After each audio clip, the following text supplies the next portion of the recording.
Agora, dividir, quando ele diz nós e eles, como ele se coloca no lugar dos pobres, dos analfabetos, dos negros, daqueles que não possuem emprego, que não possuem renda, e jogando um contra os outros para poder continuar no poder, é isso que me assusta muito. Porque quem está dividindo o país não são os brasileiros, são os nossos líderes, estão dando os piores exemplos possíveis daquele ódio de rede social contra nordestinos, ou contra isso, ou contra aquilo. Isso é que nós não podemos aceitar. E o ex-presidente Lula fala numa matéria de jornal que eu tenho aqui que temos que acabar com o ódio. Mas como acabar com o ódio se são eles, e especialmente ele que implanta o ódio? E eu não estou falando aqui porque me disseram, porque além de eu ler sempre, eu vejo vídeos, a incitação ao ódio, a incitação, ele mesmo diz, aos brancos de classe média. Quando a Dilma foi vaiada no estádio de futebol aquela vez, o que eles disseram? Que quem estava lá era a classe média alta, os brancos. Isso não existe, nós não podemos nos dividir por cor, nós não podemos dividir por classe social, nós não podemos dividir por quanto nós temos no banco. Nós somos brasileiros, nós temos os mesmos direitos, os mesmos deveres. E o que essa gente tem feito é justamente destruir tudo isso para poder continuar com o voto daqueles que, infelizmente, não têm condição de discernimento, de saber entre o certo e o errado, que dependem da Bolsa Família, que dependem do governo para sobreviver, certo? E eles acabam fazendo com que essas pessoas pensem nisso. E no PT não tem ninguém pobre. O Lula não é pobre. O Lula é um cara inteligente, um cara que deixou o seu papel, deixou o seu legado por bem ou mal durante os 8 anos. Ele jamais, como chefe de Estado, poderia fazer o que ele está fazendo com os brasileiros, essa divisão. Isso é uma vergonha, isso é lamentável, isso é hipocrisia. Isso não pode acontecer e nós não podemos aceitar. E o Brasil não pode ser dividido? Naturalmente que não, mas como dividir um país como esse? Né? Nós não podemos ir para o Nordeste aproveitar as belas praias, aproveitar o bom humor daquela gente.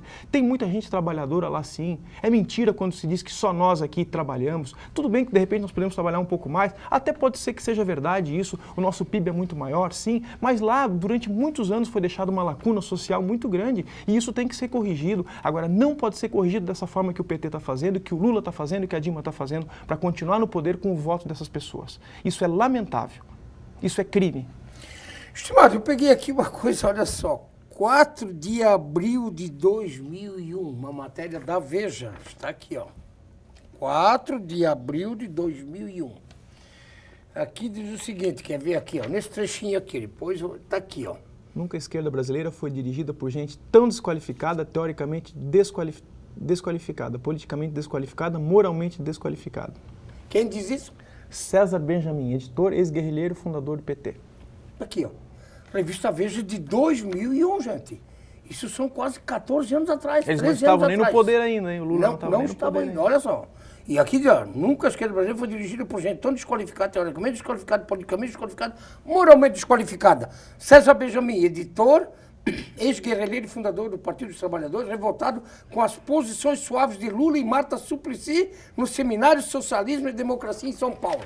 Está aqui, 2001. Isso aqui não é o Júlio e o Neri que estão falando, está aqui da época. E que isso fique muito claro aqui. Você me convidou para vir ao programa para nós tratarmos desses assuntos, eu acho que isso é extremamente salutar,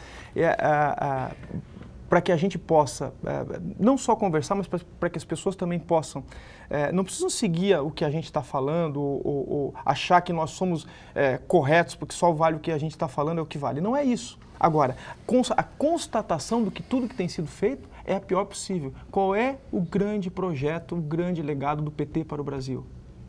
Qual é, com essa máquina? Por que com esse poder, esse rolo compressor que votaram a LDO no último mês aqui, por que não utilizam para fazer a reforma política? Por que não utilizam para fazer a reforma tributária?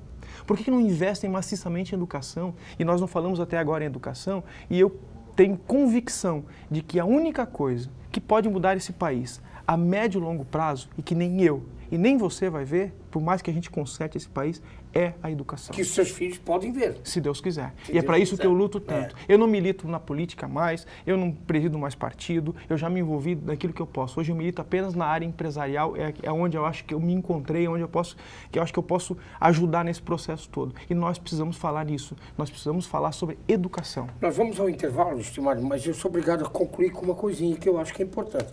Evidentemente que a gente olhando os exemplos de Santa Catarina, que em 2014 foram os piores péssimos possíveis exemplos na área política, péssimos exemplos, é só olhar Câmara de Vereadores da capital, Assembleia Legislativa, rolo com prefeitos e não sei o quê. O estelionato eleitoral do nosso governador, que não abriu o jogo no primeiro turno, que estava apoiando a Dilma Rousseff, deixou para o segundo turno, que há 4 anos atrás era um cara que defendia a liberdade, os direitos privados, que defendia um projeto completamente distinto do PT, e hoje está junto com o PT. Junto lá em cima, sentadinho no colo da Dilma, e eu tenho aqui uma foto para mostrar dele depois, abraçadinho com a Dilma, um casalinho, como diz Oswaldo, bem bonitinho, essa que é a verdade. E deixar bem claro, antes de hoje, intervalo, que nós somos de Santa Catarina, esses, infelizmente, bons exemplos também, nós temos políticos bons, claro, temos, mas também temos umas lambanças na vida pública de Santa Catarina e que envolvem muitos partidos. E que não é só o Partido Trabalhador, não, que tem rolo em muitos partidos. É por isso que dá vontade, como diz Oswaldo, de gumitar. Segure aí, voltamos já depois do nosso Fundo do Baú. Popularidade é que nem um centroavante, vai lá, faz um gol, faz 2, faz 3, o povo carrega no colo. No próximo jogo, vai lá e erra um pênalti, erra um gol, sai vaiado. Então a popularidade é assim, ela alterna muito. Uma hora você tem, outra hora você não tem. Ele vem mantendo uma popularidade... Mas o governo está perdendo credibilidade. E isso não é... Popularidade é uma coisa e credibilidade é outra. Quando você perde a credibilidade, tu não recupera mais. E o presidente da República e o seu governo estão perdendo credibilidade em questões essenciais, como uma postura ética mais honesta, mais transparente, um governo mais aberto. E isso é interessante que o cara, quando chega no poder, isso vale para todos, para mim, para todos os políticos, você se afasta e você começa a ficar, não quer mais escutar, não aceita a crítica e começa a agredir os outros. O presidente Lula, ele vai para a televisão, agride a oposição, agride não sei mais quem, e aquela história de telefonei para o Bush para dizer para ele resolver o probleminha dele. O cara começa a ficar meio dono do mundo, meio dono da verdade. Isso está acontecendo. Vereador, com toda sinceridade, vereador deveria ser como era antigamente. Uma pessoa que já deu sua contribuição para a sociedade, ele teria que ser voluntário, talvez tivesse lá um secretário para... Hoje virou um negócio. Virou um negócio? Virou uma profissão? Virou uma profissão, porque você tem... Não estou falando só de Rio do Sul, né? Em vários lugares não tem profissão nenhuma, né? As pessoas viraram vereadores e só tem aquilo para fazer. Não tem mais nada. Tem gente que abriu mão de empresa, abriu mão de tudo para se tornar vereador.